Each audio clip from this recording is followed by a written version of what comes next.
वासुदेवाय मुज्ञानतिमिरिनाथस्य ज्ञानाञ्जनशलाकया चक्षुरुन्मिलितं येन तस्मै श्रीगुरुवे नमः। श्रीचैतन्यमनोभीष्टं स्थापितं येन भूतले स्वयं रूप कदा मह्यं ददाति स्वपदान्तिकं। वन्देऽहं श्रीगुरु श्रीयुतपदकमलं श्रीगुरुं वैष्णवांश्च श्रीरूपं सागरजातां सहगना रघुनाथान्वितं सजीवं साद्वैतं सावधूतं परिजनसहिता कृष्ण चैतन्य देवं श्री राधा कृष्ण पादान् सहगना ललिता श्री विशाखान्वितांश नमो विष्णुपादाय कृष्ण पृष्ठाय भूतले श्रीमते भक्ति वेदांत स्वामिनिति नामिने नमस्ते सरस्वते देवे गौरवाणी प्रचारिणे निर्विशेष शून्यवादी पाश्चात्य देश तारिणे वाञ्छाकल्पतरुभ्यश्च कृपा सिन्धुभैव च पतितानां पावनेभ्यो वैष्णवेभ्यो नमो नमः। नमो महावदानाय कृष्णप्रेमप्रदायते कृष्णाय कृष्णचैतन्य नामने गौरीतसे नमः। पञ्चतात्मकं कृष्ण भक्तरूपस्वरूपकं भक्तावतारं भक्ताख्यं नमामि भक्तशक्तिकम्। हे कृष्णा करुणा सिंधु दीनबंधु जगतपते गोपेश गोपिका कांत राधा कांत नमस्तुते। तप्त कांचन गौरांगी राधे वृंदावनेश्वरी वृषभानुसुते देवी प्रणमामि हरिप्रिये कृष्णाय वासुदेवाय देवकी नंदनाय च नंदगोपकुमाराय गोविन्दाय नमो नमः। मुखं करोति वाचालं पङ्गुलङ्घायते गिरिं यत्कृपातमहं वन्दे श्रीगुरुदीनतारिणं श्रीपरमानन्दमाधवं श्रीचैतन्य ईश्वरं गुरुवे गौरचन्द्राय राधिका तदालये कृष्णाय कृष्णभक्ताय तद्भक्ताय नमो नमः। जय हो श्री कृष्ण चैतन्य प्रभु नित्यानंदा श्री अद्वैत गदाधर शिवासादि गौर भक्त वृंद। हरे कृष्णा कृष्ण कृष्णा हरे हरे हरे राम राम राम हरे हरे। हरे कृष्णा कृष्ण कृष्ण हरे राम राम हरे हरे। हरे कृष्णा कृष्ण कृष्ण हरे राम राम राम हरे हरे। हरे कृष्णा के सत्र में सभी का स्वागत है। हम अपने वर्ष को चैंट कर लेते हैं।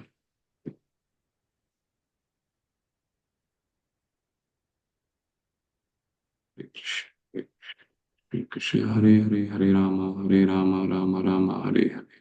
कृष्ण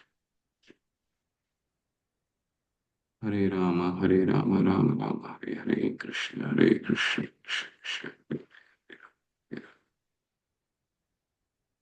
हाँ, श्लोक संख्या 1।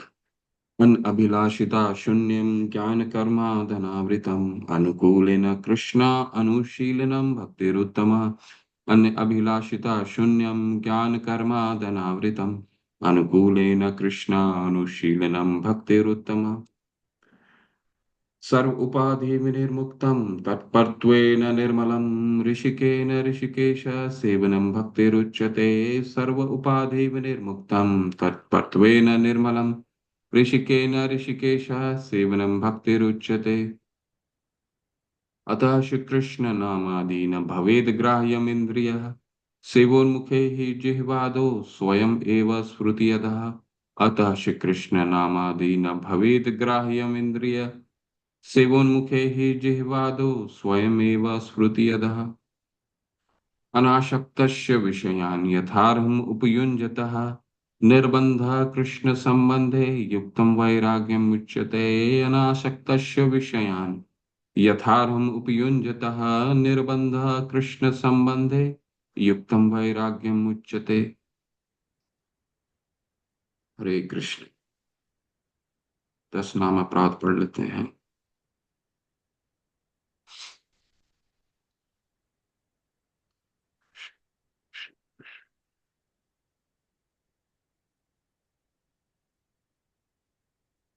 हरे कृष्ण कृष्ण कृष्ण हरे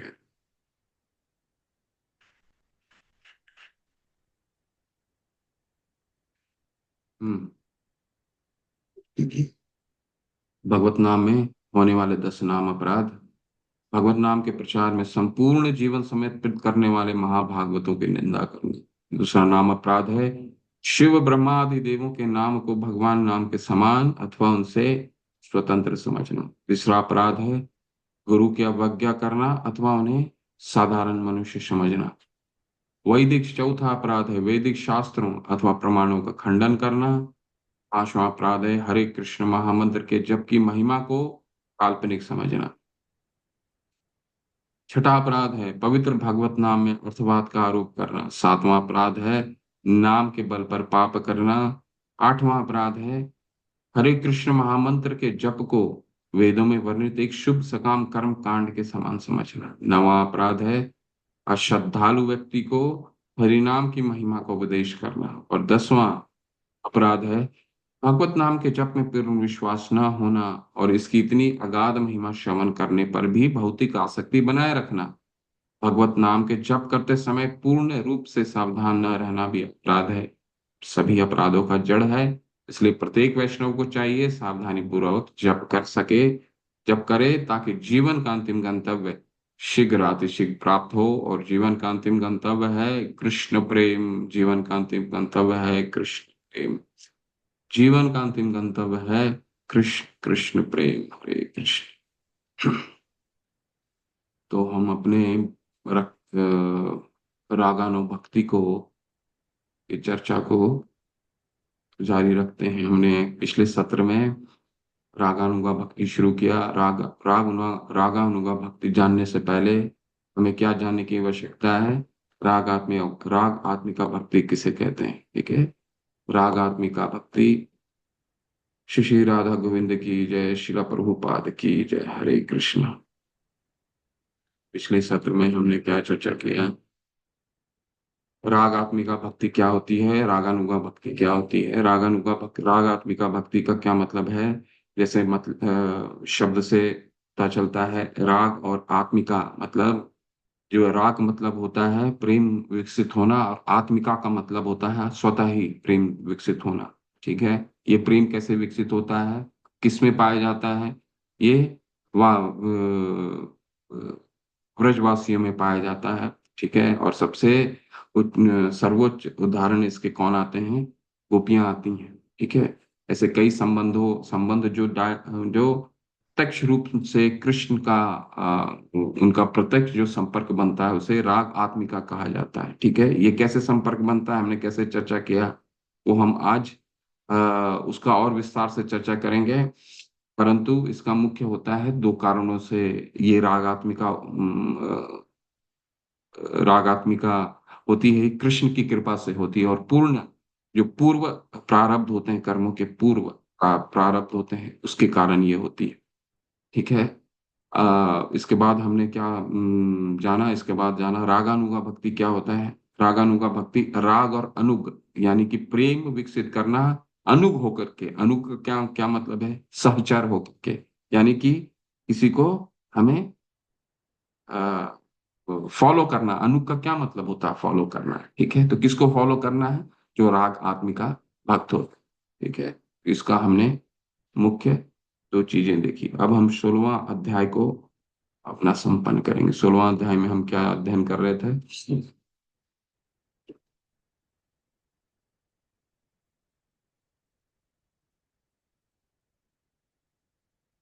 हरे कृष्ण हरे कृष्ण कृष्ण कृष्ण।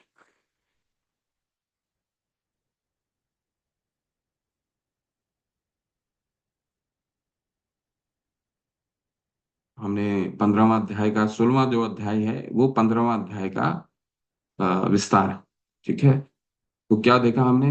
परिभाषा रागानुगा भक्ति की क्या परिभाषा है?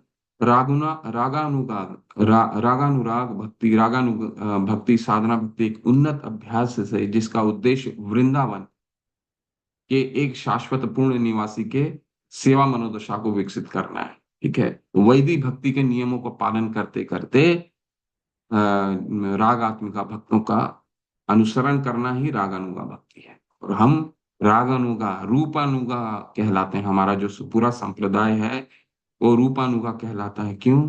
क्योंकि हम रूप गोस्वामी के रूल बुक को फॉलो करते हुए उनका आचरण अनुसरण करते हैं। हमें शिला प्रभुपाद ने यही सिखाया।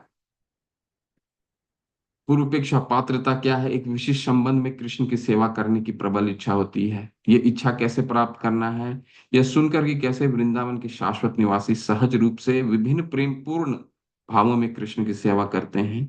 योग्यता कब प्रकट होती है?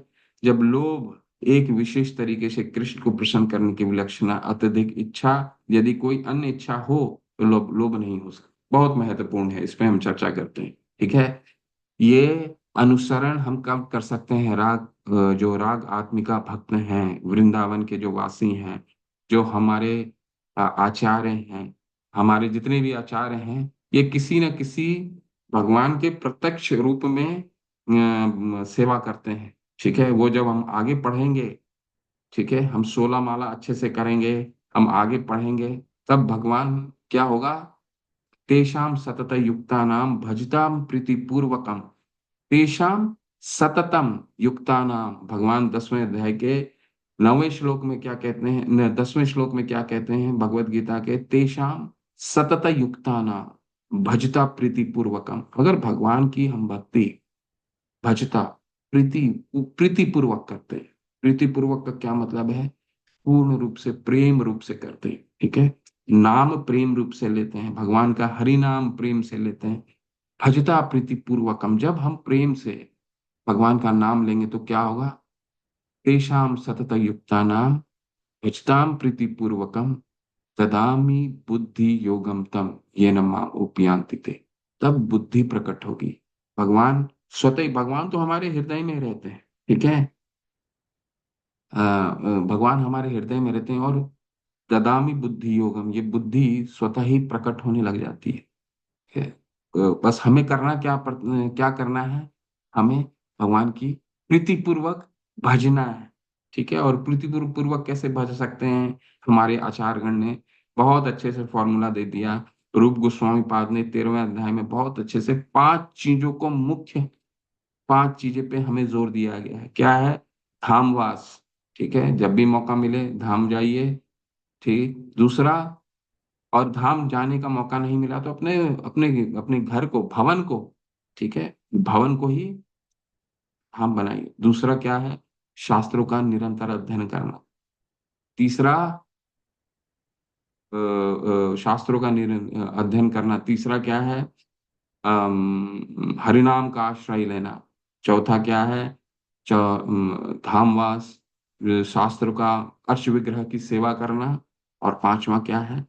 भक्तों का संग, भक्त की सेवा करना। ये 5 मुख्य विषय हैं।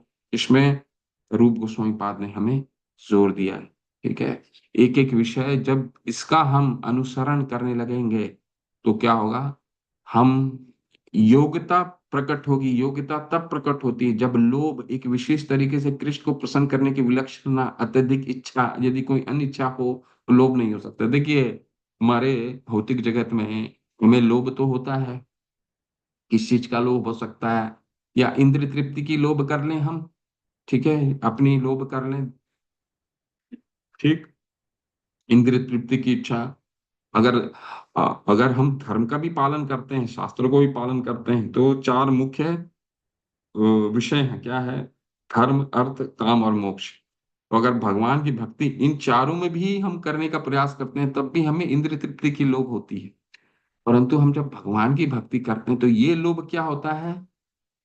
तत्र लौल्यम अपि मूलम एकलम। ये पूरा इस्कॉन, इस्कॉन जो है, शिला प्रभुपाद ने इसका फाउंडेशन, इसका जो नींव रखा, उस नींव का एक बहुत ही मूल कारण ये था। मूल कारण क्या था? मूल कारण था भगवान की भक्ति के प्रति लालच। ठीक है। यही लिखा गया है। लोभ, जो लोभ हम इंद्र तृप्ति के लिए कर रहे हैं, वो लोभ भगवान के लिए अगर करने लग गए, तत्र लौल्यम मूलम एकलम, तत्र लोलियम पी मूलम एकलम, जन्म कोटि सुकृतेर न लभते। तो शास्त्र में कहा गया है कि जो शिला प्रभुपाद ने जो श्लोक में बोल रहा हूँ, ये शिला प्रभुपाद का नींव था इस फाउंडेशन को रखने का। क्या?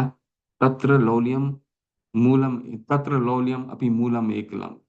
भगवान को अगर प्राप्ति करना है, भगवान से प्रेम विकसित करना है, तो जन्म कोटि सुकृतैर न लभ्यते। इतना भी हम जन्म लगा दें सुकृतैर करने के लिए, सुकृतैर करने के लिए क्या? पुण्य कार्य करने के लिए। ठीक है, अगर हम धर्म अर्थ काम और मोक्ष शास्त्रों के अनुसार भी करते हैं, तब भी वो क्या हो गया? पुण्य प्राप्ति होगा। ठीक है, तो कितना भी जन्म हम लगा दे, जन्म कोटि जन्म कोटि सुकृतैर न लभ्यते। कितना भी जन्म लगा दे ये सुकृति पाने के लिए। सुकृति कौन होता है? सुकृति कौन होता है? जो 7वें अध्याय में भगवान ने क्या बताया है? भगवान 4 सुकृतनों के बारे में बताया है। कौन कौन से हैं? बताइए कौन कौन से हैं? किसी को अगर स्मरण है, कौन सुकृतन होते हैं? 4 सुकृतन है, 4 दुष्कृतन है। 7वें अध्याय में बताया कौन कौन से सुकृतन है। हैंड रेस करके बताइए कौन कौन से सुकृतिनों के बारे में भगवान ने चर्चा किया है। बताइए, टूटू महाराणा प्रभु। हरे कृष्ण प्रभु जी, दंडवत प्रणाम। धन्यवाद प्रभु, हरे कृष्ण। अर- अर्थ अर्थार्थी जिज्ञासु ज्ञानी। हरि हरि। आर्थो अर्थार्थी जिज्ञासी, जिज्ञासु और ज्ञानी। तो ये जितने भी 4 हैं, ये सुकीर्तन है, भगवान के सुकीर्तनों है। ठीक है, लेकिन जो मूल है आप जब हम आगे शास्त्र पढ़ते हैं तो बोलते हैं ये सुकीर्तन भी कितना भी जन्म लगा दें, तब भी लौलियम नहीं पा सकते हैं। लौलियम का क्या मतलब है? भगवान की प्रीति के प्रति लालच। तो वो लालच कब हो सकता है? वो लालच तब हो सकता है जब हम अपने सारे वैदिक भक्ति के नियमों का अच्छे से पालन करें, और दो चीजों, दो सिद्धांत को कभी न, दो जो सिद्धांत हैं उसको कभी ना भूलें। क्या सिद्धांत है वो? स्मर्तव्य, स्मर्तव्य सततम विष्णु। विष्णु को हमेशा, भगवान को हमेशा स्मरण करना, पहला सिद्धांत। दूसरा दूसरा विस्मर्तयो ना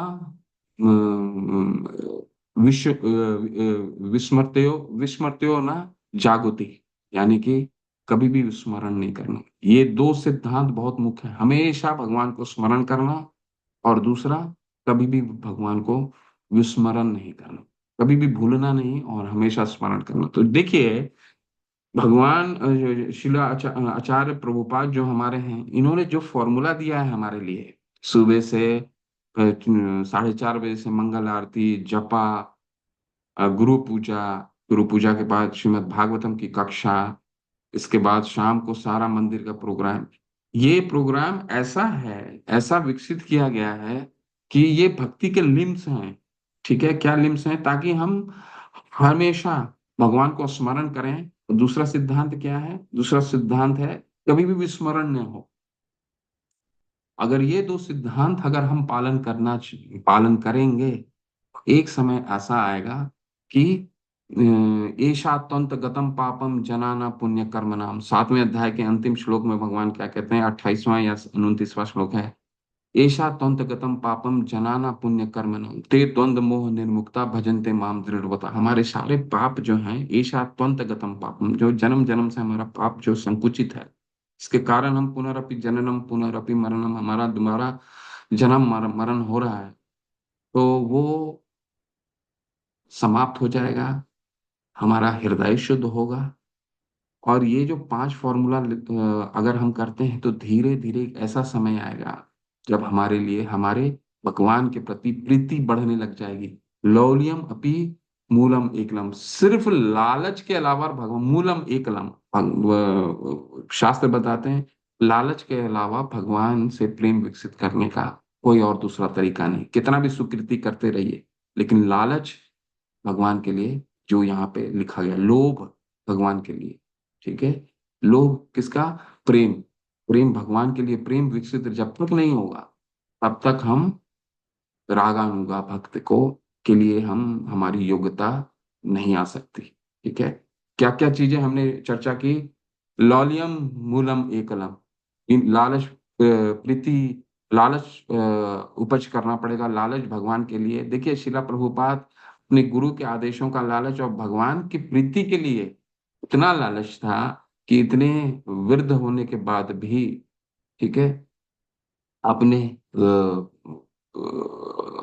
परिवार से उन्होंने संन्यास ले लिया।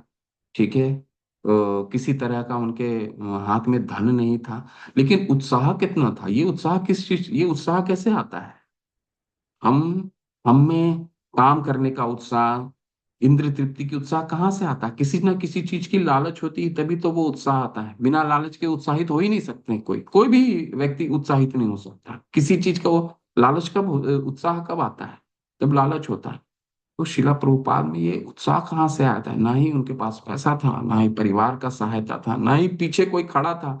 जब कलकत्ता के पोर्ट से, कलकत्ता से जब जा रहे थे, अमेरिका के लिए निकल रहे थे, उनको छोड़ने वाला भी कोई नहीं आया था। तो ये गौड़ीय संप्रदाय के एक आचार्य ने, जो उनके गुरु भाई थे शिला प्रभुपाद के, उनके बड़े बेटे को उन्होंने बोला कम से कम जा करके, आपके पिता वृद्ध हो रहे हैं, आपसे कम मिलेंगे, नहीं मिलेंगे, उनका सूट अटैची जो है वो तो साथ में दे दो। तब उनके बड़े बेटे आए थे। तो लेकिन कोई सहायता नहीं था। और बिना सहायता के कोई व्यक्ति, ना धन, ना परिवार की सहायता, ना जिस संप्रदाय में वो थे, गौड़िया संप्रदाय, उन वो संप्रदाय में भी एक बार क्या हुआ, गौड़िया संप्रदाय में एक बार मंदिर में, मठ में, शिला प्रभुपाद जब शुरुआती दौर में गौड़ीय संप्रदाय में थे, तो कुछ लोगों ने बोला कि अरे, जब डिवोटी थे उन्होंने बोला कि अरे, भगवान ने तो, महाप्रभु चैतन्य ने कहा है कि मेरे मेरे उपदेशों का प्रचार सारे विश्व में फैलेगा। ठीक है, लेकिन गौड़ीय संप्रदाय भक्ति सिद्धांत के ठाकुर के कई उन्होंने कई प्रयास किया था लंदन में। जब शिला प्रभुपाद गए थे उससे करीबन 1935 में कई गौड़ीय संप्रदाय के लोग जाकर के वहां प्रयास कर चुके थे, परंतु कुछ भी करने में सक्षम नहीं हो पाए थे। ठीक है, तो उन्होंने, वो डिवोटी कह रहे थे, आपस में बात कर रहे थे, कह रहे थे कि अरे, ये लग रहा है एक सिद्धांत है, पता नहीं ये हो पाएगा नहीं हो पाएगा। शायद शास्त्र में लिखने का मतलब है कि महाप्रभु ने इसलिए बोला होगा कि लग रहा है भारत में तो थोड़ा फैल रहा है, तो भारत में फैल जाएगा, लेकिन विश्व में फैलेगा, ये थोड़ा सा एक सिद्धांती रूप है। इसका कितना व्यवहारिक रूप से इसका विकसित होता है, ये नहीं कह सकते। शिला प्रभुपाद ने सुन लिया, बोले भगवान ने ये कहा है, ये होना तय है। कौन करेगा ये नहीं मालूम है। आप लोग तो नहीं कर सकते। ठीक है, कौन करेगा ये नहीं मालूम। तो कहने का मतलब ये है कि शिला प्रभुपाद का कितना उत्साह रहा होगा, और उत्साह कहाँ से आया होगा? लौल्यम अपि मूलम एकलम, सिर्फ उसका मूल आधार भगवान की प्रीति, प्रेम का लालच जो था शिला प्रभुपाद का, वो असीम था। तो ये जितने भी सिद्धांत हैं, ये व्यवहारिक रूप में हमें दिखता है। ठीक है, इसीलिए ये इन सिद्धांतों का हमें अनुसरण करना है। और ये लालच कहाँ से होगा? लालच सिर्फ और सिर्फ वैदिक भक्ति के नियम अगर हम दृढ़ता से पालन करते हैं, सुबह हम 4 बजे उठते हैं, 16 माला करते हैं, मंगल आरती करते हैं, ठीक है, और मंदिर के प्रोग्राम के, क्योंकि ये जो जितने भी सिद्धांत रखे गए हैं, शिला प्रभुपाद ने मंदिर के प्रोग्राम रखा है, कोई सामान्य प्रोग्राम नहीं है। ये व्यवहारिक प्रोग्राम है, जिससे हम भगवान से प्रीति विकसित कर सकते हैं। प्रीति विकसित होगी तब लालच उत्पन्न होगा, लालच उत्पन्न होगा तो हम हमेशा उत्साहित रहेंगे। सुबह उठेंगे, भगवान के प्रेम के प्रति अगर हमारा लालच हुआ तो हम निश्चित रूप से सुबह जल्दी उठेंगे, उत्साहित रहेंगे। कक्षा आ रही है, क्लास है 6 बजे 7 बजे, उत्साहित रहेंगे। ओके, चलिए, लोभ कब आता है? अनर्थ निवृत्ति। कैसे अनर्थ निवृत्ति आ सकती है? अनर्थ निवृत्ति वैदिक साधना भक्त, देखिए यही चर्चा हुई है, वही चर्चा मैंने किया। लोभ कब उत्पन्न हो जाता है? जब हम, देखिए, लोभी हमें बनना पड़ेगा, चाहे हम अपनी भौतिक चीजों के प्रति लोभी बन जाए, ठीक है, या फिर भगवान के प्रति लोभी बन जाए। भगवान के प्रति लोभ कब खत्म होगा? जब हमारी जितनी भी गांठ हैं, जितनी भी अनर्थ निवृत्तियां हैं, ठीक है, वो निकल जाए। ठीक है, वो कब निकल सकता है? केवल और केवल वैदिक साधना भक्ति के नियमों का पालन करने से। ठीक है, तो बहुत ही शक्तिशाली है ये जो नियम जो दिए हैं हमारे आचार्यों ने, बहुत शक्तिशाली है। ठीक है। एक विशेष भक्त के साथ कृष्ण को याद करना। कौन सा भक्त? आकांक्षी रिश्ते पर निर्भर करता है। आकांक्षा कैसे विकसित करें? शारीरिक और मानसिक दोनों रूप से वृंदावन की शरण लेने की जरूरत है। तो थोड़ा सा हम अभी ग्रंथ भी पढ़ेंगे ताकि हमको और विस्तार से समझ में आए कहने का क्या तात्पर्य। देखिए, हम ये लालच कैसे विकसित करने में, सिद्धांत हमें समझ में आ गया। क्या सिद्धांत है? लालच विकसित करना है, भगवान के प्रति लालच विकसित कर लें, क्योंकि तभी हम उत्साहित रहेंगे। ठीक है, अगर हम उत्साहित नहीं रहेंगे तो हर दिन हमें वो 16 माला करने में प्रेम नहीं आएगा। अरे आज फिर से उठ करके वही 16 माला करना है। ठीक है, वो अगर ये हो गया तो यानी कि हमारा प्रेम नहीं विकसित हो रहा है। कहीं हम भूल कर रहे हैं। कहाँ भूल कर रहे हैं? ऐशा त्वंतगतम पापम, हम भौतिक आसक्ति में बहुत लीन है, बहुत लीन है। ठीक है, और ये कैसे ठीक होगा? जब हम अपना आचार्यों का केवल और केवल हमें अपने गुरु वर्ग का अनुसरण करना, और कुछ नहीं करना है। ठीक है, वो हमें ABCD सारा कुछ उन्होंने बता दिया है। बेबी स्टेप, एक एक बेबी स्टेप जो होता है ना, जिस तरह जिसको चम्मच से खिलाने वाली चीज है, चम्मच से एक एक चीज खिला रहे हैं हमें। ठीक है, ये करो, ये करने से ये हो जाएगा, ये करो। तो हमें अपना दिमाग लगाने की कोई आवश्यकता नहीं है। ये एक, जिसको कहते हैं अंग्रेजी में ना, प्रूवन फॉर्मूला है ये। इसमें हमें और कहीं जाने की आवश्यकता नहीं है। ठीक है, तो इसीलिए क्या कह रहे हैं? शारीरिक और मानसिक दोनों रूप से वृंदावन की शरण लेने की जरूरत है। ठीक है, आकांक्षा कैसे विकसित कर सकते हैं, तो थोड़ा इन 3 सिद्धांतों पर चर्चा करेंगे, फिर आपका रागानुगा भक्ति संपन्न हो। ठीक है। आंतरिक और बाह्य सेवा के माध्यम से स्मरण। एक सिद्ध भक्त की गतिविधियों का आंतरिक रूप से ध्यान और मानसिक रूप से पालन करें। सहजियों से सावधान रहें, सिद्ध प्रणाली से अस्वीकृत करें। क्या सिद्धांत है? देखिए, एक विशेष भक्त के साथ कृष्ण को याद करना। कृष्ण को हम अपने तरीके से देखना चाहेंगे। हमारे में तो इतना मोटा धूल का परत लगा हुआ है कि वो हम अपने हृदय से भगवान को नहीं देख सकते हैं। तो किन किन के हृदय से देखना पड़ेगा? अपने गुरु वर्ग के हृदय से देखना, आपको उनके आंखों से देखना होगा। आंतरिक आंतरिक और बाह्य सेवा के माध्यम से स्मरण करना होगा। ठीक है, साधना की गतिविधियों का प्रदर्शन करके। ठीक है, तो बहुत ही ऐसा कुछ भी चर्चा हम नहीं कर रहे हैं जो हमने पहले चर्चा नहीं किया, परंतु हम थोड़ा सा 2-3 पेजेस पढ़ते हैं, इसके बाद इसको।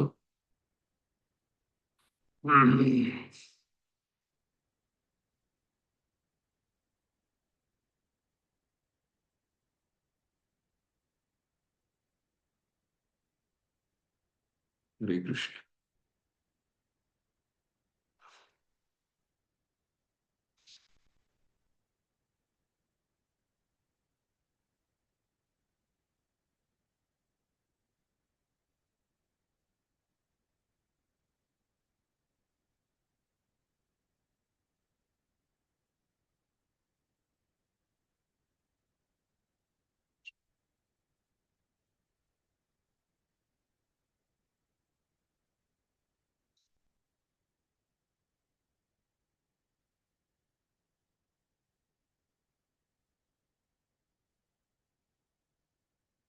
ये पढ़ने के लिए हैंड हैंड रेस कीजिए, मैं आपको।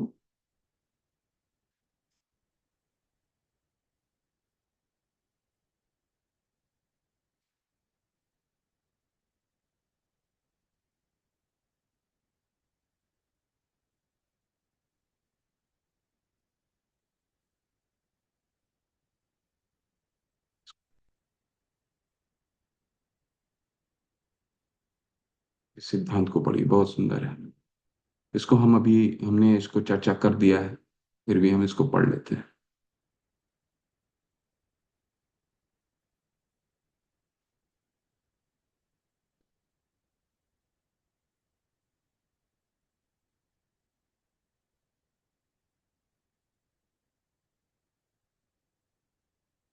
चलिए, सुभद्रा माता, हरे कृष्ण माता, अनम्यूट करके पढ़िए। हरे कृष्णा, दंडवत प्रणाम। हरे कृष्ण ये दंडवत। सदा स्मरणीय है कि ब्रजवासियों की अनुगति की यह लालसा तब तक संभव नहीं जब तक भव दोषों की निवृत्ति नहीं हो जाती। विधि भक्ति के आचरण में एक अनर्थ निवृत्ति नामक अवस्था आती है, जब सारे प्राकृत अनर्थ दूर हो जाते हैं। कदाचित देखने में आता है कि अनर्थों से मुक्त ना होते हुए भी कोई इस रागानुगा भक्ति का आदंभ करता है। ऐसा नामधारी भक्त अपने को नंद, यशोदा अथवा गोपियों का अनुग बताता है, पर साथ ही उसमें मैथुन के लिए निंदनीय आकर्षण भी दृष्टिगोचर होता है। दिव्य प्रेम की ऐसी अभिव्यक्ति तुच्छ कपट मात्र है, जिसमें गोपी प्रेम के प्रति यथार्थ राग है। उनके चरित्र में किसी प्राकृत दोष की गंध भी शेष नहीं रह सकती। अतः प्रारंभ में सबको शास्त्र और गुरु के आज्ञानुसार विधि भक्ति का दृढ़ता से पालन करना चाहिए। प्राकृत विकारों से मुक्ति के अनंतर ही ब्रजवासियों की अनुगति की यथार्थ लालसा का उदय हो सकता है। श्री रूप गोस्वामी का वाक्य है, जब साधक यथार्थ में भव बंधन से मुक्त हो जाता है, तब वह श्री कृष्ण के किसी ब्रजवासी नित्य भक्त का सदा स्मरण कर सकता है, जिससे वह भी उसी रूप में श्री कृष्ण से प्रेम कर सके। इस भाव के भावित होने पर वह मन द्वारा सदा ब्रजवास करता है। भाव यह है कि यदि संभव हो तो शरीर से ही ब्रजवास करता हुआ वृंदावन के भक्तों की अनुगति में निरंतर भगवत सेवा के परायण रहे। यदि शरीर के वृंदावन ना रह सके तो कहीं भी रहते हुए वृंदावन में रहने का ध्यान किया जा सकता है। जहाँ भी रहना हो, सदा ब्रजधाम के जीवन और भगवत सेवा में किसी भक्त विशेष की अनुगति का चिंतन करना चाहिए। हरे कृष्ण, हरे कृष्ण, धन्यवाद। तो जिसका हम अभी हमने चर्चा किया, क्या है शिला रूप गोस्वामी पाद क्या कह रहे हैं। रूप गोस्वामी पाद इन दो अनुच्छेदों में उन्होंने समझाया कि भगवान के प्रति प्रेम विकसित हम सिर्फ और सिर्फ अपने आचार्यों का अनुसरण करके कर सकते हैं। अनुसरण कैसे करना है? जिस तरह से हम किसी भी आ, हम कितना रस को हमें मालूम है, क्या क्या रस होते हैं। माधुर्य रस है, वात्सल्य रस है, शांत रस है। इस रस में हमें जुड़ने के लिए कोई प्रयास करने की आवश्यकता है। ठीक है, ये भगवान ददामी युद्ध बुद्धि, भगवान खुद हमें बुद्धि देंगे किस रस में आएगा। हमें क्या करने का जरूरत है? बस शास्त्रों का, बस हमारे आचार्यों का अनुसरण करने का जरूरत है। ठीक है। और जब हम आचार्यों का अनुसरण करते हैं, अच्छे से हम 16 माला करते हैं, और 16 माला करने के बाद ये नहीं कि हमारा काम खत्म हो गया। ठीक है। हमारा भगवान का ये हरे कृष्ण मंत्र जो है, निरंतर मुख में चलते रहना चाहिए। ठीक है। वह कैसे? ये हमें अपना अभ्यास करना होगा। दो चीज को आपको अभ्यास करना की बहुत आवश्यकता है। क्या अभ्यास हमें सबको करने की आवश्यकता है? क्या है? हम कहीं भी, कोई भी हमें थोड़ा सा भी समय मिलता है, हम भगवान का नाम निरंतर लेते रहने, चाहे वो अपने मन में ही लेते रहें। आप कैसे करना है आपको? हरे कृष्ण। गाड़ी में जा रहे हैं, पार्किंग में जा रहे हैं, पार्किंग में गाड़ी खोलने जा रहे हैं। ठीक है। घर में भोजन बनाने का प्रयास कर रहे हैं, हरे कृष्ण। आपका निरंतर मुख चलते रहना चाहिए। अगर ये अभ्यास आपने करना शुरू कर दिया, ठीक है, दो सिद्धांत हमेशा हमें याद रखने हैं। क्या है? स्मर्तव्य सततम विष्णु। दूसरा, विस्मर्त्यो ना जातुचित। कभी भी स्मरण, हमेशा स्मरण करना है, विस्मरण नहीं होना चाहिए। विस्मरण होने का बहुत ज्यादा मौका रहता है पूरे दिन में हमारा। जब जैसे ये 16 माला रखने के बाद भी भौतिक चीजें इतनी रहती हैं कि हम विस्मरण विस्मरण उसमें तो विस्मरण हो ही जाता है हम। ठीक है। तो लेकिन हमारा निरंतर अगर मुख चलता रहेगा, हरे कृष्ण कृष्ण कृष्ण कृष्ण हरे राम, हरे कृष्ण कृष्ण कृष्ण हरे हरे, हरे राम। ऐसा निरंतर आपको चलते रहना चाहिए। आपका मुख हमेशा चलते रहना चाहिए। ठीक है। जब मौका मिले शास्त्र को उठाइए, शास्त्र को पढ़िए। ठीक है। हमें किसी भी तरीके से यहाँ पे एक सचेत दूसरा सावधान भी कर रहे हैं, सहजिया नहीं बनना है। सहजिया का क्या मतलब है कि किस हम अपने नामधारी भक्तों को अपने नंद यशोदा अथवा गोपियों का अनूप बताता है, पर साथ ही उसमें मैथुन के लिए निंदनीय आकर्षण भी दृष्टिगोचर होता है। यानी कि क्योंकि ये कब हो सकता है, ये तभी संभव है। 16 माला भी कर रहा है। हमारा 10वां अपराध हम क्या पढ़ते हैं? 10वां अपराध पढ़ते हैं कि भौतिक आसक्ति बनाए रखना या पूर्ण विश्वास ना होना। 16 माला भी कर रहे हैं परंतु भौतिक आसक्ति बनाए हुए हैं। ठीक है, काम करना अलग बात है। काम करना है। भगवान ने 5वें अध्याय के 10वें श्लोक में क्या कहा है? ब्रह्मानदि ब्रह्मणादाय कर्माणि संग करोति है लिप्यतेन स पापेन पद्म पत्र विभावसा। अब जल में एक कमल कैसे रहता है? उसको पानी स्पर्श नहीं करता, पद्म पत्र विभावसा। तो भगवान ने करने का क्या तरीका बताया है? काम करिए, ब्रह्मानादाय कर्माणि संग त्यक्त्वा करोति है उस पे, लेकिन उस पे आसक्त मत होइए, उस पर अटैच नहीं होइए। वो अटैचमेंट कब जाएगा, आसक्ति कब खत्म होगा? जब हम निरंतर भगवान का नाम लेते रहेंगे, निरंतर हम भगवान के स्मरण में लगे रहेंगे, चाहे वो शास्त्र का पठन हो, चाहे भगवान का नाम लेने का तरीका हो। निरंतर हम 24 घंटे, जब हम 8 घंटे अगर निकाल दें, 8 घंटे जो हमारे शरीर पालन के लिए चाहिए, 8 घंटे को माइनस कर दें, तो अगर हम निरंतर कोई काम भी कर रहे हैं और भगवान का नाम ले रहे हैं, तो ऐसा आपके पास धीरे धीरे आप स्वयं देखेंगे, आप में ये चीजें, आप में बदलाव स्वयं देखेंगे कि आप उन चीजों के प्रति आपकी आसक्ति कम हो रही है। ठीक है, काम कर रहे हैं। जैसे जल में एक कमल रहता है, कमल क्या रहता है, उसको स्पर्श नहीं करता ना, पद्म पत्र विभाव सा, ठीक उसी तरह लिप्यते ना सा पापे ना। हमें किसी भी उसमें आसक्त नहीं होना है, कर्म में आसक्त नहीं होना है। कर्म में आसक्त कब हो सकते हैं? जब निरंतर भगवान का नाम लेते रहेंगे। ठीक, और निरंतर नाम लेते रहेंगे तो इस तरह का हमारे पास ये भी नहीं होगा। क्या नहीं होगा? जब अ, हम अपने भौतिक चीजों के प्रति आसक्त नहीं होंगे। ठीक है, कपटी नहीं बनना है। दिखावे के लिए हमें भक्ति नहीं करनी, भक्ति तो हम स्वयं के लिए कर रहे हैं, दिखाना हमें किसे? ठीक है, तो हमें क्या करना है? विस्मरणीय ना जातुचित, कभी भी भूलना। देखिए, कपटी आदमी व्यक्ति कब होता है? कपटी एक व्यक्ति तभी हो सकता है जब उसको भौतिक आसक्ति है, किसी चीज को दिखाना है, स्वयं को भी भक्ति में आने के बाद भी स्वयं को कि मैं हमें कितना भक्ति कर रहा हूं, ये दिखाने की अगर है। अगर भगवान से प्रीति पाने की है तो वो व्यक्ति हमेशा अमानी न मान देना, वो मान सम्मान के प्रति नहीं रहता, क्योंकि उससे उससे अलग हो चुका है। ठीक है, उससे विरक्त हो चुका है। देखिए, ये लक्षण देखिए क्या दिखाए, बता रहे हैं। पढ़िए, कोई टूटू महाराणा, पढ़िए। हरे कृष्ण प्रभु जी, दंडवत प्रणाम। एक मिनट पढ़ो।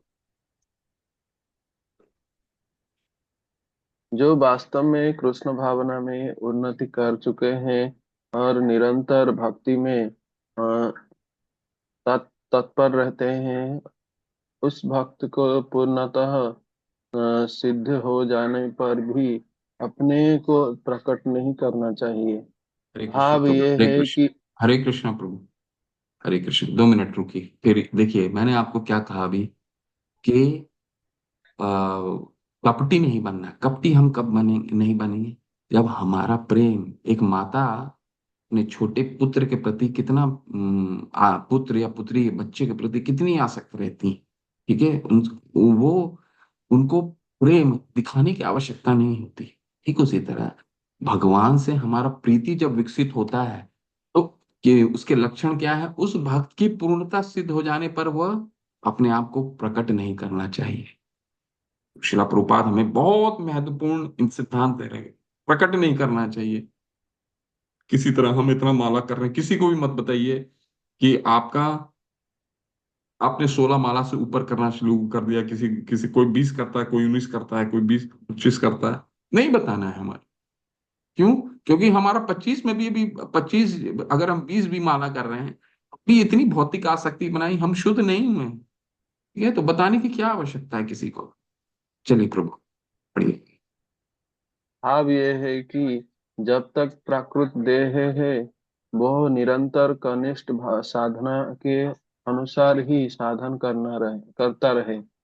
शुद्ध भक्त को भी विधि भक्ति का आचरण करते रहना चाहिए, परंतु जब श्री श्री भगवान के संबंध में अपने यथार्थ स्वरूप की अनुभूति हो जाती है, तब विधि भक्ति के साथ ही किसी भगवत भक्त के विशेष मार्गदर्शन में वो अपने अंतर में भगवान का चिंतन करता हुआ उसी भक्त का अनुगति में अपने दिव्य भाव को विकसित कर सकता है। हे कृष्ण, इतना सुंदर सिद्धांत है। देखिए, अच्छे से दोबारा हो इसको, कम से कम ये अनुच्छेद को 2 बार 4 बार पढ़िए, कितना अच्छा लिखा है। तब विधि भक्ति के साथ, देखिए, परंतु जब श्री भगवान के संबंध में यथार्थ स्वरूप की अनुभूति हो जाती है, तब विधि भक्ति के साथ ही किसी भगवत भक्त विशेष के मार्गदर्शन में अपने अनंत अंतर में भगवान का चिंतन करता हुआ उसी भक्त की अनुगति में अपने दिव्य भाव को विकसित करता है। ठीक है, ये हो गया राग अनुगा भक्ति। क्यों? जब प्रेम विकसित करने लग गया, तो वो किसी का अनुसरण करता है। ठीक है, भागवत का अनुसरण करता है, और भागवत का अनुसरण करने से ही उसका प्रेम विकसित होता है भगवान के प्रति, और भगवान का प्रेमांजन छुरिता भक्ति विलोचनेना संतय सदैव हृदय विलोकयन्ति यम श्याम सुंदर गुण स्वरूपम गोविंदम आदि पुरुषम तम हम भजम। भगवान के, हमारे सबके हृदय में भगवान परमात्मा के रूप में रहते हैं, लेकिन हम हृदय में नहीं देख पाते हैं। लेकिन जो उनका प्रेम विकसित होता है, वो क्या है, भगवान के साकार रूप में देखते हैं। इसीलिए हमारे गुरुजन क्या है, वो हर समय हर चीजों में भगवान को देखते हैं और भगवान के साकार रूप को देख पाते हैं। उनके, इसलिए वो तत्वदर्शी हो पाते हैं। उनमें और हमें यही फर्क है। और तत्वदर्शी जब भगवान को साकार रूप में देखता है, हमें अगर उनका अनुसरण करना पड़ेगा, तो वो कार्य ही उनका यही है। भगवान ने उनको भेजा ही इसीलिए है, ताकि वो हमारा मार्गदर्शन कर सके। ठीक है, तो हमें बस उन वैदिक भक्ति के नियमों का अनुसरण करना है। ये सिद्धांत को ध्यान रखना है। इसको पढ़ लीजिए, इसका हमने वैसे चर्चा कर लिया, इस पे ज्यादा हम जोर नहीं देंगे, फिर हम आगे बढ़ेंगे। ठीक है। हरे कृष्ण। हरे कृष्ण। थोड़ा और नीचे नीचे करें। हम, हाँ चलिए, पढ़िए इस पढ़िए। संदर्भ में तथाकथित सिद्धि सिद्धि प्रणय से सावधान रहना चाहिए। सिद्धि प्रणय के पथ का अनुगमन एक प्रकार के अप्रामाणिक लोगों करते हैं, जिन्होंने भक्ति का अपने ही मार्ग कल्पित कर रखा है। उनकी कल्पना है कि अपने को भगवान का पार्षद संभक्त ने मात्र मात्र से उन्होंने यह पद प्राप्त कर लिया है। ये बाहरी आचरण विधि विधान के बिल्कुल प्रतिकूल है। इस सिद्धि प्राणायाम नामक पद्धति का आचरण प्राकृत सहजिया नामक तथा कथित वैष्णव का कपट संप्रदाय करता है। श्रील रूप गोस्वामी के अनुसार ऐसे क्रियाओं आदर्श भक्ति के मार्ग में उत्पादकारी ही सिद्ध होती है। हरे कृष्ण प्रभु, धन्यवाद। तो यहाँ पे हमें सावधान भी कर रहे हैं रूप गोस्वामी पाद, शिला प्रभुपाद बताने, हमें कपटी नहीं बननी है। सिद्ध प्रणाली, इसको सिद्ध प्रणाली, इस शब्द को नोट करके रखिए। सहज प्राकृत्या और सिद्ध प्रणाली। सिद्ध प्रणाली और सहज प्राकृत्या का क्या मतलब है? ठीक है, प्राकृत्या सहज प्रासिद्धि, जो दिखावटी के लिए भक्ति करता है। ठीक है, ऐसे कई प्रांत जब षड गोस्वामी अपनी लीला समाप्त करके छह गोस्वामी चले गए, तो हमारा संप्रदाय जो था वो कई आज भी ये संप्रदाय कार्य करते हैं। ठीक है, हमने शुरू में ही दूसरे या तीसरे अध्याय में पढ़ा था ना, नित्यानंद प्रभु के अलग नित्यानंद संप्रदाय हो गया था, तो ऐसे करीबन 13 संप्रदाय हो गए थे। ठीक है, और 13 संप्रदाय हो गए थे। और इन्होंने इस संप्रदाय का बहुत ही गलत तरीके से सहजिया, प्राकृत सहजिया के रूप में इन्होंने पूरे विश्व देश में इसको फैला दिया। और उससे बहुत हानि हुआ था संप्रदाय को। तो भक्ति विनोद ठाकुर आए और फिर उन्होंने इन संप्रदाय को निष्कासित करके गौड़ीय संप्रदाय को एकत्रित किया, और फिर ये संप्रदाय एक एकनिष्ठ होकर के आगे बढ़ा। तो प्राकृत सहजिया, हमें कपटी नहीं बनना है किसी तरह को, किसी को हम भक्ति कर रहे हैं, और अपने आप को हमेशा अमानी न मान देना, कीर्तन्य सदा हरि। ठीक है, हम किसी भी हमने 16 माला कर लिया, हमने 18 माला कर लिया, हमने 20 माला कर लिया, हमने 25 कर लिया, हमने 32 कर लिया, हम कर ही क्या सकते हैं। ये 32 कर लिया, हमने बहुत बहुत बड़ा काम भी नहीं किया। हम हमारे हम हमेशा हमें ये समझना है कि हमने भक्ति में कोई प्रगति की ही नहीं है। और निरंतर हमारा हमारा शेड्यूल किस तरह होना चाहिए, पूरा दिनचर्या कैसा होना चाहिए, इन दो सिद्धांतों पे चलना चाहिए हमारा क्या सिद्धांत होना चाहिए? सिद्धांत, हम निरंतर पूरे दिन में भगवान को किस तरह स्मरण कर सकते हैं, काम करते हुए भी कैसे स्मरण कर सकते हैं। आप अपना अपना फॉर्मूला लगा सकते हैं। कोई घर में अगर किसी के कोई घर में है, लेकिन हरि नाम अगर मुंह में आपका चलता रहेगा, मैं आपको ये व्यवहारिक बता रहा हूँ, आपका आप किसी भी समय विस्मृत कर ही नहीं सकते भगवान को। निरंतर आपको हमें व्यवहार में लाना होगा। और दूसरा क्या मैंने आपको बताया, दूसरा बताया नहीं, आपके जो इष्ट देव हैं, आपके घर के वो अर्च विग्रह हो सकते हैं, कोई मंदिर से जुड़े हुए हैं अर्च विग्रह, जो अर्च विग्रह से बहुत आपको आकर्षण है। जब भी आप आपके पास समय रहे, जब भी आप 2 मिनट भी रहते हैं, तो वो अर्च विग्रह को आप अपने मन में उसको स्मरण करने का प्रयास कीजिए। ठीक है, और खास करके उनके चरणारविंद, अगर आप उनके चरण को करते हैं तो बहुत अच्छा है। पार्किंग में रुके हुए हैं, ट्रेन में जा रहे हैं, कोशिश कीजिए कि आपके घर में जो अर्च विग्रह हैं, या फिर घर में जो आपने फोटो डाल रखा है, या मंदिर जो जाते हैं, जिस मंदिर में आप आरती करते हैं, या सुबह का मंगल आरती, कोई एक विशेष अर्च विग्रह आपको आकर्षित करती है, उस अर्च विग्रह को आप हमेशा जब भी समय मिले उसको मन में लेकर के आइए। दूसरा, आपका मुख में हरि नाम चलते रहना चाहिए। ठीक है, हमेशा मन में चलते रहना चाहिए।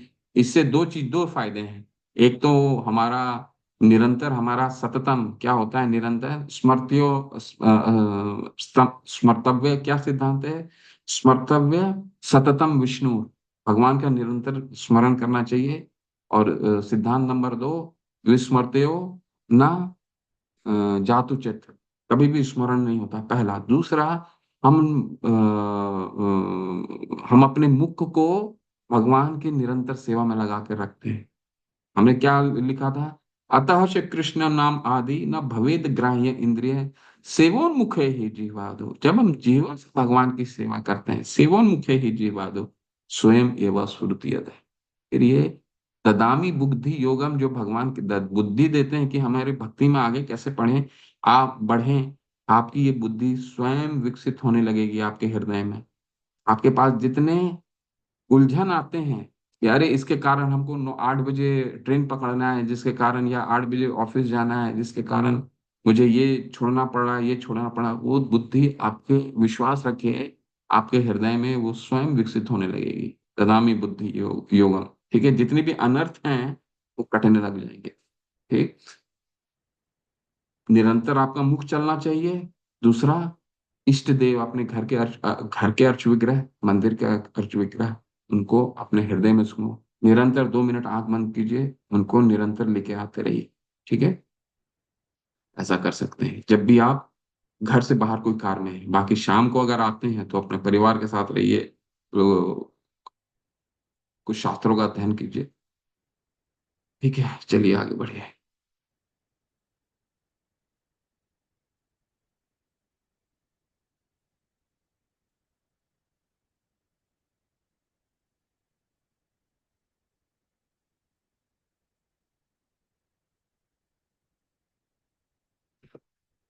पढ़िए।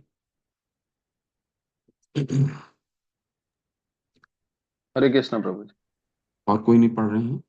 ये दूसरे को देते हैं चांस। सोहन यादव प्रभु, हरे कृष्ण, पढ़िए प्रभु। हरे कृष्ण प्रभु। दंडवत प्रणाम। वृंदावन की गोपियां अथवा द्वारका की महर्षियों की अनुगति करने वाली भक्ति को माधुर्य रति कहते हैं। इसके दो वर्ग है, एक अप्रत्यक्ष माधुर्य रति और दूसरा प्रत्यक्ष माधुर्य रति। इन दोनों ही प्रकार में गोलोक वृंदावन में उस सेवा में लगी हुई उस गोप विशेष की अनुगति करनी होती है। माधुर्य में श्री भगवान से सीधे रति को केली कहा जाता है। केली का अर्थ शाश्वत भगवान की सेवा में लग जाना। ऐसे अन्य भक्त भी है जो पुरुषोत्तम से सीधे संपर्क तो नहीं चाहते, पर गोपियों के साथ उनके माधुर्य प्रेम संबंध का आस्वादन करते हैं। इस श्रेणी के भक्त गोपीजनों और श्री कृष्ण की लीला कथा के श्रवण में ही रमन करते हैं। हरे कृष्ण। धन्यवाद। हरे कृष्ण, धन्यवाद प्रभु। तो रागानुगा भक्ति भी कई प्रकार से हो सकती है। कैसे? जिस जो राग आत्मिका भक्त जिस संबंध, जिस रस से भगवान से जुड़े हुए हैं, हम अगर उनका अनुसरण करते हैं तो हम उसी रस में कार्य कर रहे हैं। जैसे अब गोपियां माधुर्य रस में है, तो हम गोपियों का अनुसरण करेंगे तो हम रागानुगा माधुर्य रस में है। ठीक है? तो इस जिस जिस अभी अभी अभी आगे पढ़ेंगे, वात्सल्य में जुड़े हैं तो आपका वही माता पिता के रूप में प्रेम विकसित होगा। ठीक है? हमें अगर नंद और यशोदा की हम अनुसरण करते हैं तो उस तरह का ही प्रेम हमारा विकसित होता जाएगा। ठीक है? तो ये कहने का तात्पर्य ये है।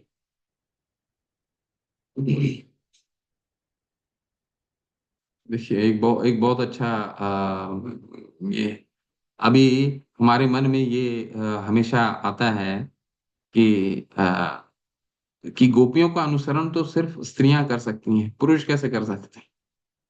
है ना? तो इसका बहुत अच्छा उदाहरण हमारे शास्त्र में आता है, पुरुषों ने भी किया।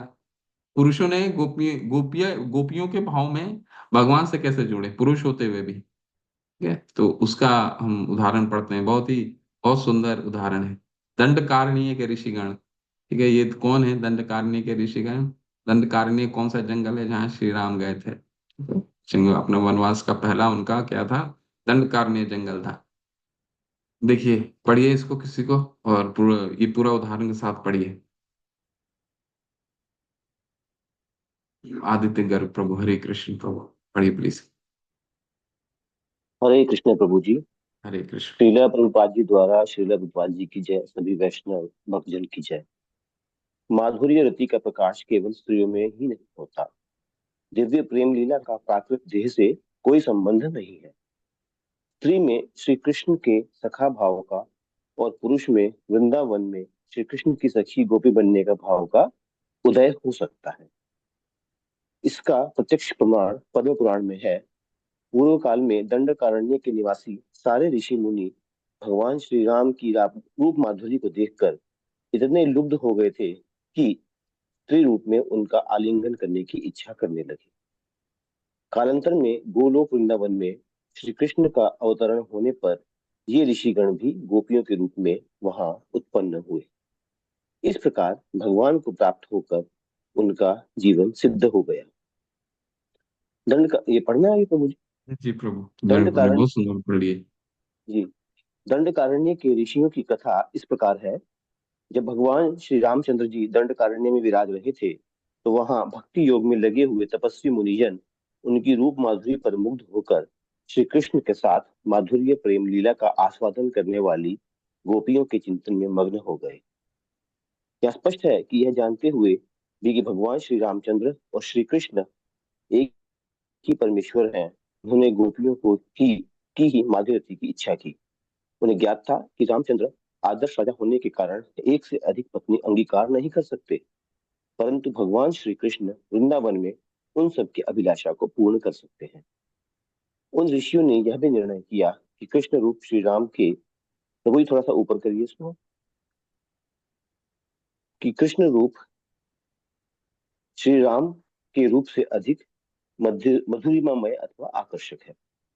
अतः उन्होंने भावी जन्म में गोपी बनकर श्री कृष्ण का संग पाने के लिए प्रार्थना की। भगवान राम ने उनके इस निवेदन को मौन सम्मति प्रदान की थी। श्री राम के इस वर के फलस्वरूप अगले जन्म में वे भगवान श्री कृष्ण का संग करने के हेतु गोकुल की गोपियों के गर्भ से स्त्री रूप में जन्मे और अपनी पूर्व अभिलाषा के अनुसार गोकुल वृंदावन में विराजमान भगवान श्री कृष्ण के संग का आस्वादन किया। इस प्रकार भगवान श्री कृष्ण के साथ माधुर्य प्रेम के विनिमय की दिव्य भावना, फिर थोड़ा सा ऊपर करना पड़ेगा तो, दिव्य भावना को उद्भावित करके उन्होंने अपने मानव जीवन को कृतार्थ कर लिया। प्रभु जी आगे प्रभु बढ़े। जी, हरे थोड़ा कृष्णा। सा समझाते हैं इसके बाद। दो दो मिनट इसमें दीजिए। इसमें कुछ ज्यादा समझ नहीं, बहुत सुंदर उदाहरण प्रभु ने पढ़ा।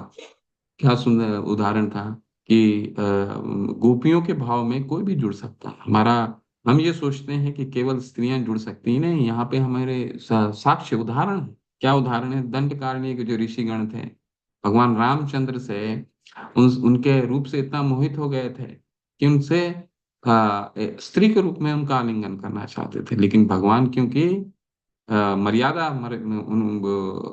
श्री राम का उद्देश्य क्या था? मर्यादा को स्थापित करना। उसी उद्देश्य से उनका वो श्वास अवतार हुआ था। ठीक है। हर भगवान का, हर अवतार का एक मुख्य उद्देश्य होता है। भगवान स्वयं आते हैं कृष्ण के रूप में तो पूर्ण आते हैं, पूर्ण पुरुषोत्तम होते हैं। परंतु बाकी जितने भी अवतार हैं उनका किसी न किसी उद्देश्य से आते हैं। श्री राम आए थे मर्यादा को स्थापित करने के लिए, तो मर्यादा में रहते हुए कैसे वो उनकी इच्छा पूर्ति कर सकते थे। लेकिन चूंकि इतने बड़े भक्त थे दंडकारण्य के ऋषिगण, उनको उन्होंने जब उन्होंने उनको अगले जब पीढ़ी में, जब भगवान का युग में भगवान जब कृष्ण के रूप में आए, तो गोपियां जो वही थीं जो दंडकारण्य के ऋषिगण थे। ठीक है। तो कितना अच्छा उदाहरण हमारे सामने है। माधुर्य रस के भी दो प्रकार होते हैं। ये बहुत महत्वपूर्ण है हम जनों को समझना।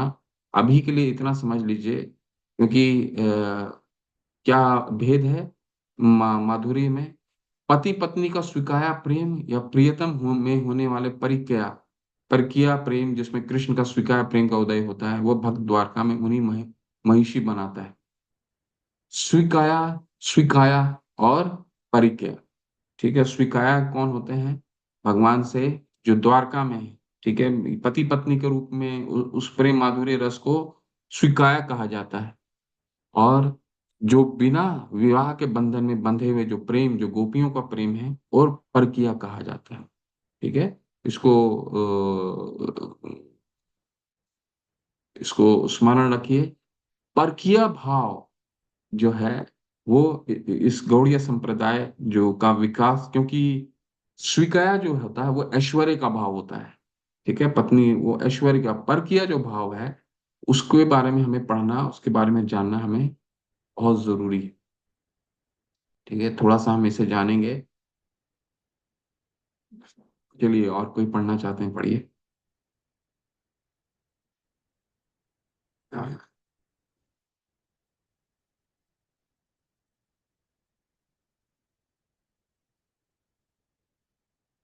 पढ़िए आप, आदित्य प्रभु अभी पढ़िए। हाँ। जी हरे कृष्ण प्रभु जी। जी, हरे कृष्ण। श्री कृष्ण से परकीय प्रेम वाले गोलोक वृंदावन में प्रविष्ट होकर गोपियों के साथ श्री कृष्ण से प्रेम रस का विनिमय आस्वादन करते हैं।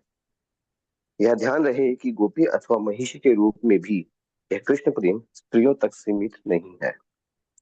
पुरुष भी इस भाव का सेवन कर सकते हैं, जैसे दंडक वन के ऋषियों ने किया था। यदि कोई माधुर्य प्रेम तो चाहता है पर गोपियों के चरण चिन्हों की अनुगति नहीं चाहता करता, तो वह द्वारका में श्री कृष्ण का महिषी पद पाता है। महाकूल पुराण में उल्लेख है, अग्निपुत्र महात्माओं ने श्री कृष्ण के माधुर्य प्रेम की प्राप्ति के लिए बड़ी दृढ़ता से विधि भक्ति का आचरण किया। परिणामतः पूर्व पुनर्जन्म में वे संपूर्ण सृष्टि के कारण वसुदेव भगवान श्री कृष्ण का संग कर सके। उनमें से प्रत्येक को पति रूप में श्री कृष्ण की प्राप्ति हुई। हरे कृष्ण प्रभु जी। तो इस पे हम ज्यादा ड्वेल्ट नहीं, इस पे ज्यादा हम चर्चा नहीं करेंगे, क्योंकि इसका परकीय जो भाव है, ये हम जब तक हम तब तक हमारा हम इसको समझ नहीं पाएंगे जब तक हमारी साधना पूर्ण रूप से नहीं होगी। ठीक है, और इसका पूरा विकास 19वां अध्याय के बाद होता है। पर परकीय भाव क्या है? माधुर्य रस भी दो प्रकार से होता है, स्वीकाया और परकीय। स्वीकार्य का क्या मतलब है? पति पत्नी के रूप में भगवान से प्रेम करना, और परिज्ञा बिना विवाह के, जो गोपियों का अनुसरण है। ठीक है, इसके बाद का क्या था? वात्सल्य और सख्य भाव। बाकी जितने भी रस हैं, वात्सल्य और सख्य में क्या आ जाता है? नंद महाराज और यशोदा माँ का जो जिस भाव में वो पिता और माता के भाव में, अगर हम नंद महाराज और यशोदा माता का अनुसरण करते हैं, वे भगवान को प्रेम करते हैं, तो वात्सल्य रस में जुड़ेंगे। सख्य कौन हो जाते हैं? सुबल और जितने भी भगवान के सखा हैं, गोपजन है ना। तो ये सख्य, वात्सल्य और सख्य का भाव हो गया। इसको आप बहुत, इसमें तात्पर्य में बहुत अच्छा दिया हुआ है। अब हम थोड़ा सा प्रेजेंटेशन पीपीटी देख लेते हैं, उसमें कुछ एक पॉइंट रह गए होंगे तो उसको हम।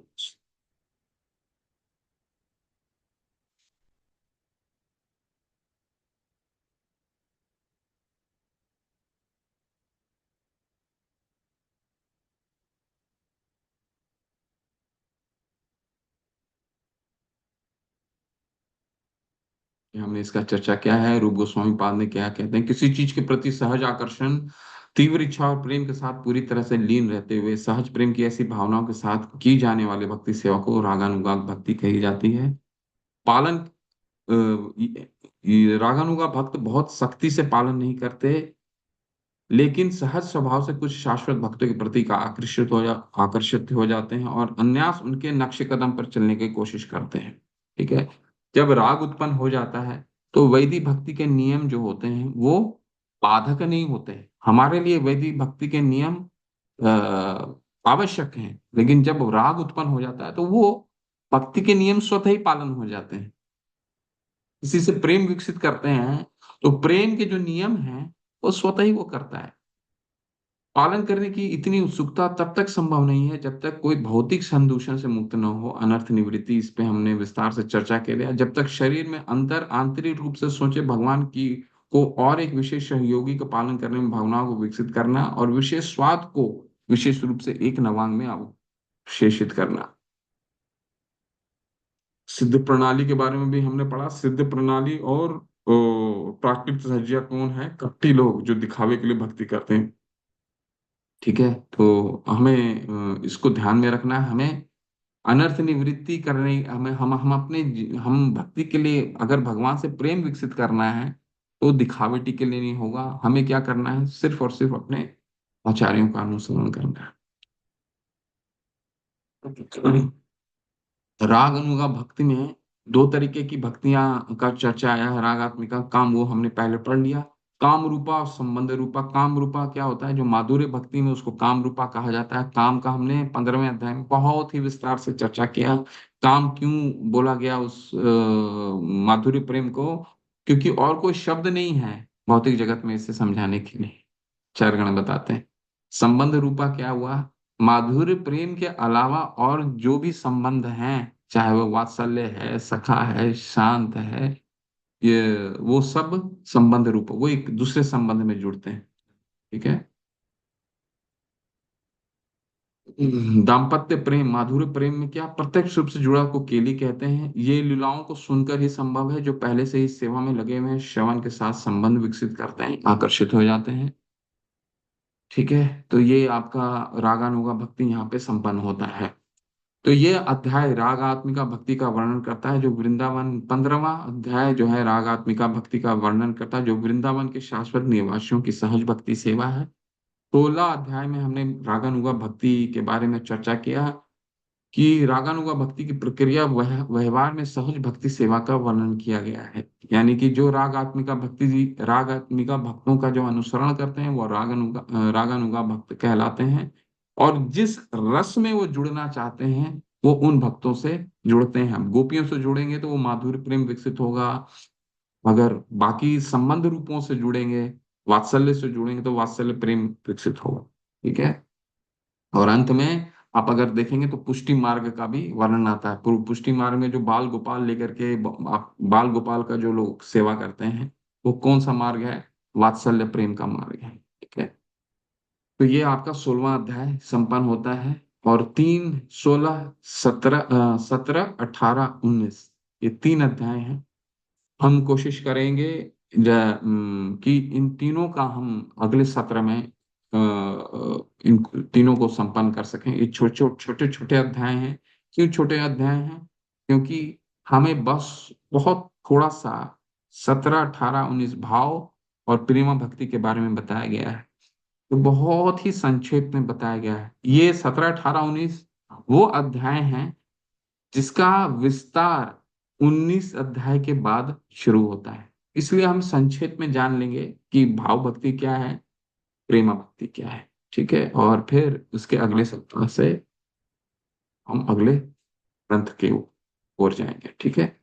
हरे कृष्णा। शिला प्रभुपाद की जय। रूप गोस्वामी पाद की जय। किसी का कोई प्रश्न है, कुछ ऐड करना चाहते हैं? हाँ प्रभु जी, एक प्रश्न है। ये बताइए। क्विज जो मिला हुआ है हम्म, उसमें क्वेश्चन है ही नहीं, सिर्फ मल्टीपल चॉइस क्वेश्चन आंसर है,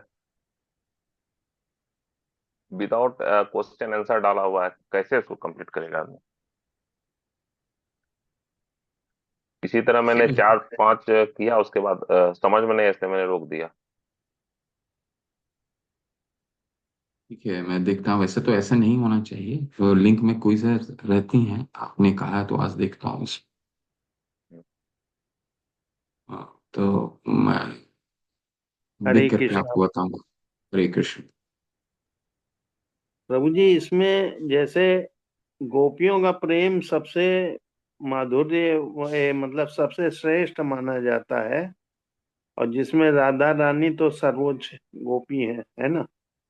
तो इसमें ये जिज्ञासा हो रही कि जैसे माधुर्य प्रेम दो तरह का बताया ना, स्वकीय और परकीय। स्वकीय पति पत्नी के रूप में माधुर्य प्रेम, और प्रेमी प्रेमिका के रूप में परकीय प्रेम, माधुर्य प्रेम। तो मेरी ये जिज्ञासा है कि ये राधा रानी किसके अंतर्गत आती हैं, और कौन सा श्रेष्ठ ज्यादा है। ये तो मालूम है राधा रानी का सर्वोच्च प्रेम है, आह्लादनी शक्ति है भगवान की। तो ये माधुर्य प्रेम के अंतर्गत ही आएंगी राधा रानी। और राधा माधुर्य प्रेम में माधुर्य परकीय प्रेम में प्रेम किसके अंतर्गत आएंगी, स्वकीय या परकीय? परकीय परकीय प्रेम परकीय में आती हैं।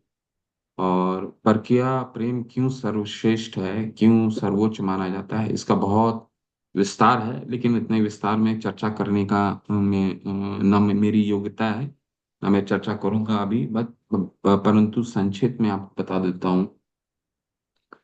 परकिया क्यों सर वो राधा रानी, जिसका जो आपका प्रश्न है वो है राधा रानी परकिया प्रेम में आती हैं। और परकिया प्रेम सर्वोच्च क्यों कहा जाता है? क्योंकि उसमें ऐश्वर्य नहीं होता। ऐश्वर्य नहीं होता, इसी तरह का अभिलाषा नहीं रहती। हमारा अ, भक्ति की भक्ति की परिभाषा क्या दिया है रूप गोस्वामी पाद ने? अन्य अभिलाषिता शून्यम ज्ञान कर्मातनावृत। और स्वीकाया में पति पत्नी का जो प्रेम विकसित होता है उसमें कई जगह में ऐश्वर्य रहता है। ऐश्वर्य आ जाता है। जो ये 16,108 रानियां थी भगवान की, वो सभी स्वीकाया रस में थी। तो उसमें कहीं ना कहीं ऐश्वर्य आ जाता है। ऐश्वर्य जो है वो अन्य अभिलाषा में नहीं आ पाता। ठीक है। अन्य अभिलाषिता शून्य, वहां पे अभिलाषा शून्य नहीं होता है।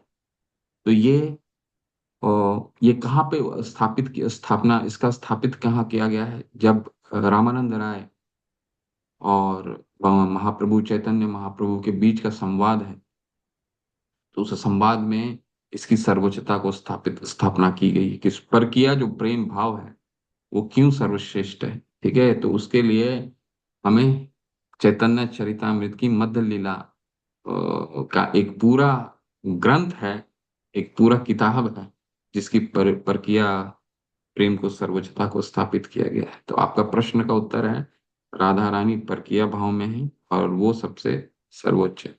ठीक है प्रभु।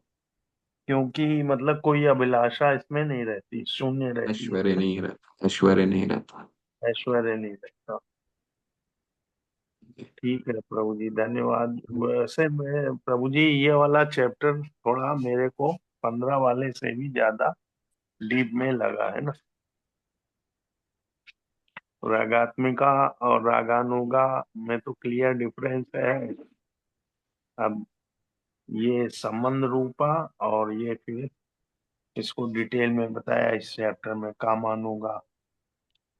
कामानुगा को हम इंद्रिय आकर्षण भी बोल सकते हैं, है ना। इंद्रिय लेकिन आकर्षण, इंद्रिय आकर्षण, लेकिन जितने जो भी इंद्रिय आकर्षण है वो आज आध्यात्मिक है। वो आध्यात्मिक लौलियम, जो लौलियम जिसके आज चर्चा हुआ, लालच, भगवान के प्रीति के प्रति वो आकर्षण, लालच, उसको इंद्रिय आकर्षण कहा जाता है। ठीक है प्रभु। धन्यवाद प्रभु जी, बहुत बहुत। हरे कृष्णा हेमंत राज प्रभु जी। मैंने देखा है क्विज में सच में कुछ प्रॉब्लम हुआ है, जो प्रश्न नहीं आ रहा है सिर्फ ऑप्शन आ रहे हैं। तो मैं आज ही इसको ठीक करवाने की कोशिश करती हूँ, फिर मैं आपको इन्फॉर्म करती हूँ प्रभु जी। हरे कृष्णा प्रभु जी। तू महाराणा प्रभु, क्या प्रश्न है प्रभु? हरे कृष्ण प्रभु जी। हरे मेरा कृष्ण। प्रश्न है जो आपने बोला था कि साधना आप क्या साधना कर रहे हो, कितना माला जप कर रहे हो, ये किसी को बताना नहीं।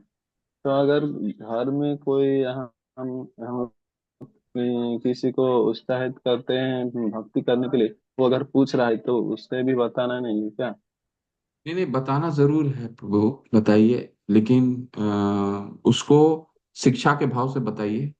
क्योंकि कभी कभी भक्तों में भी ये देखा जाता है कि अहंकार भक्ति में बाधक हो जाता है। अहंकार अहंकार आ जाता है, हमने इतना माला कर रहे हैं, हम इतना माला कर रहे हैं। वो भाव नहीं आना चाहिए। अगर किसी को शिक्षा देना है तो निश्चित रूप से आपको बताना तो पड़ेगा। ठीक है, तो जितना हो सके कम बताइए कि आप क्या कर रहे हैं, किस तरह से कर रहे हैं। लेकिन शिक्षा अगर देना है तो, क्योंकि शिक्षा आप कैसे दे सकते हैं? अपने आचरण से ही दे सकते हैं ना। तो दिखाइए उसको, खाना है अपने आचरण से दिखाइए कि हम इतना माला करते हैं, इतना मेरा दिन का ये दिनचर्या ऐसा जाता है, भक्ति में इतना समय देते हैं। ठीक है, बताइए, लेकिन भाव अलग होना चाहिए, शिक्षा के भाव से बताइए। ठीक है। ठीक है प्रभु, हरे कृष्ण, धन्यवाद प्रभु जी। आदित्य कर, हरे कृष्ण। कृष्ण प्रभु। हाँ, हरे कृष्ण प्रभु जी। नहीं, दरअसल ये प्रश्न नहीं है, एक बात हो रही थी अभी क्विज के बारे में। तो हालांकि क्विज में जो क्वेश्चंस है और मल्टीपल चॉइस है उसके बारे में तो कोई समस्या मुझे नहीं आई, क्योंकि मैंने सारे चैप्टर्स कंप्लीट कर लिए थे इसमें। लेकिन इसमें एक चीज जो समझ में आ रही है वो ये है कि जो हिंदी ट्रांसलेशन हुआ है, शायद वो इंग्लिश से डायरेक्टली ट्रांसलेशन हुआ है, उसमें कुछ जगह पर इश्यूज हैं। मतलब वो जो ट्रांसलेशन है वो हिंदी में क्लियर नहीं है, तो उसमें एक कंफ्यूजन की स्थिति बन जाती है कई बार। तो मुझे लगता अच्छा है कि अच्छा। जी, हम्म। तो मुझे लगता है कि उनमें जो है ना कुछ हिंदी ट्रांसलेशन करते वक्त कहीं ना कहीं कुछ गलती रह गई है, जिससे कुछ क्वेश्चंस जो है उनमें कंफ्यूजन राइज होता है और वो आंसर भी जो उसके सही से बन नहीं पाते हैं। तो ऐसे कोई भी प्रश्न आपको को सामने लेकर के आइए, या फिर वसुधा माता को बताइए, तो उसको हम लोग क्वेश्चन को समझ आपका संशय एकदम ठीक है। वो ये जितने भी प्रश्न हैं पहले इंग्लिश में ही बने थे, फिर उसको गूगल ट्रांसलेट किया गया। तो जी कहीं भी इस तरह का संशय आता है तो उसको संशोधन करने में मदद कीजिए। माता को वो क्वेश्चन नंबर दे दीजिए कि इसमें संशय ये प्रॉब्लम आ रहा है, तो उसको मंदिर से ही ठीक करवा देंगे, वो लिंक में ही ठीक हो जाएगा। ठीक है, तो ऐसा जी कोई तो रहता है मुझे कुछ। उसके लिए दोबारा दोबारा एक बार, क्योंकि क्विज तो मैंने अटेम्प्ट इसलिए पूरी कर पाया मैं, क्योंकि हमारी जो धर्म पत्नी है वो भी इस समय लेवल 4 की क्लासेस कर रही है, तो उनको क्योंकि आइडिया था उन क्वेश्चन का, तो उनसे पूछ के मैंने उसका मीनिंग समझ लिया। तो मुझे अच्छा एक बार अच्छा। फिर से सारे चैप्टर जाना पड़ेगा, क्योंकि उसमें कम से हाँ कम जो टोटल 15-16 चैप्टर्स के अंदर कम से कम 8-10 जगह ऐसा है जो ट्रांसलेशन में कंफ्यूजन की स्थिति है। तो वो मैं एक बार फिर से जा करके उनमें दोबारा, और वो माता जी को जो है वो उनकी नॉलेज में ले आऊंगा, ताकि इनको करेक्ट किया जा सके। हरे कृष्ण प्रभु जी। ठीक है।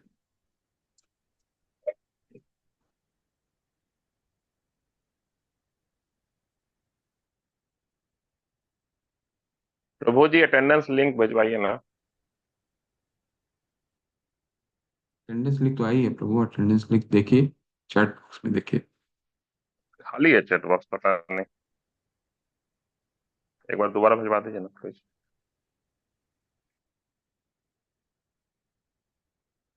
ये दोबारा लिंक आ गई है चैट बॉक्स में, ठीक है। सत्र को समाप्त करते हैं, ठीक है। वाञ्छाकल्पतरुभ्यश्च कृपा सिंधु भैः च पतितानां पावनेभ्यो वैष्णवेभ्यो नमो नमः। अनंत कोटि वैष्णव वृंद की जय। शिला प्रभुपाद की जय। हरे कृष्ण। आप सभी को हरे कृष्ण कृष्ण कृष्ण